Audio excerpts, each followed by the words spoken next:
تیرے پائے کا کوئی ہم نے نہ پایا خواجہ، ہم زمیں والوں پہ اللہ کا سایہ خواجہ۔ مکر شیطان سے مریدوں کو بچا لیتے ہو، مکر شیطان سے مریدوں کو بچا لیتے ہو، اس لیے پیر تمہیں اپنا بنایا خواجہ۔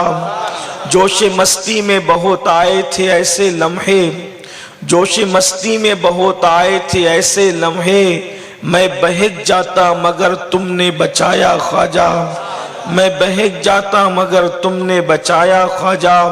اور سید خستہ کو امید حضوری کب تھی، سید خستہ کو امید حضوری کب تھی، صدقے جاؤں تیرے کیا خوب بلایا خواجہ۔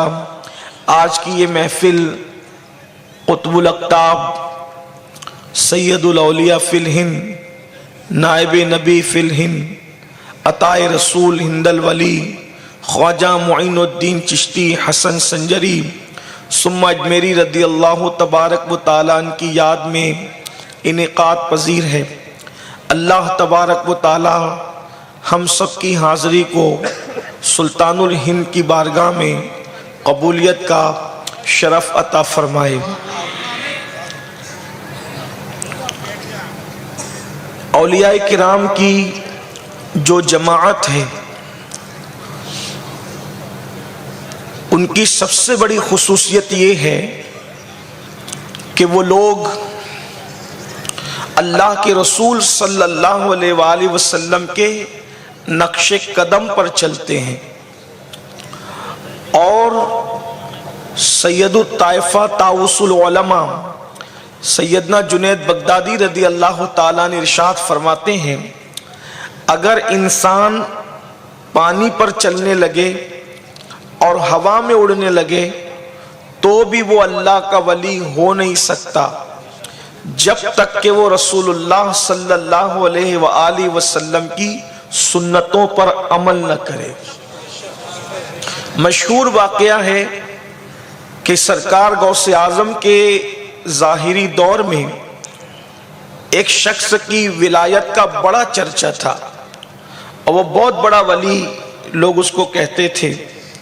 لوگوں نے غوث پاک سے فرمایا کہ کیا آپ ان سے ملنے نہ چلیں گے، وہ ولی ہے۔ سرکار غوث اعظم نے کوئی بات نہیں کی، عاجزی کی، انکساری کی، اور آپ گئے۔ ملاقات کے لیے آپ کی ابتدائی جوانی تھی۔ وہ شخص ہوا میں اڑتا تھا اور بغیر مصلے کے زمین کے اوپر نماز پڑھتا تھا۔ تو جب پہنچے تو وہ ہوا میں اڑنے کے لیے گیا ہوا تھا۔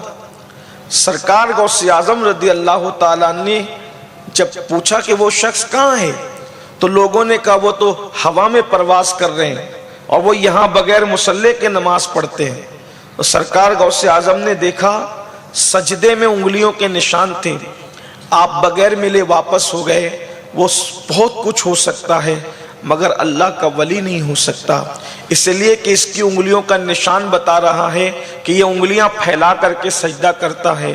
جو میرے نبی کی سنت کے مطابق سجدہ نہ کرے وہ کچھ بھی ہو سکتا ہے، اللہ کا ولی نہیں ہو سکتا۔ جو سجدے میں سنت رسول پر عمل نہ کرے وہ اللہ کا ولی کیسے ہو سکتا ہے؟ ولی کے لیے کرامت کا ظہور ضروری نہیں ہے، کہ کبھی کبھی جادوگر لوگ بھی کچھ ایسی چیزیں کر دکھاتے ہیں جس کو لوگ کرامت سمجھنے لگتے ہیں، کبھی کبھی شعبدے باز لوگ بھی ایسے کام کر دکھاتے ہیں، مگر یاد رکھنا رسول اللہ کے طریق پر چلنا، حضور کی سنت پر چلنا، یہ اللہ والوں کا کام ہے۔ آج ہم لوگ کرامتوں کے پیچھے دوڑتے ہیں کہ فلاں بزرگ کی کیا کرامت ہے، فلاں بزرگ کی کیا کرامت ہے۔ یاد رکھیے کرامت سے بڑی چیز ہے استقامت فی الدین، اللہ کے نبی صلی اللہ علیہ وآلہ وسلم کے طریق پر چلنا۔ آئیے آج میں آپ کے سامنے حضور غریب نواز رضی اللہ تعالیٰ کی زندگی کے 2-3 گوشے پیش کروں گا، اور اس کو آپ کے سامنے بتاؤں گا کہ کس طرح حضور کی سنت کے عین مشابہ اللہ اکبر حضور غریب نواز کی زندگی تھی۔ میں آپ کے سامنے کوئی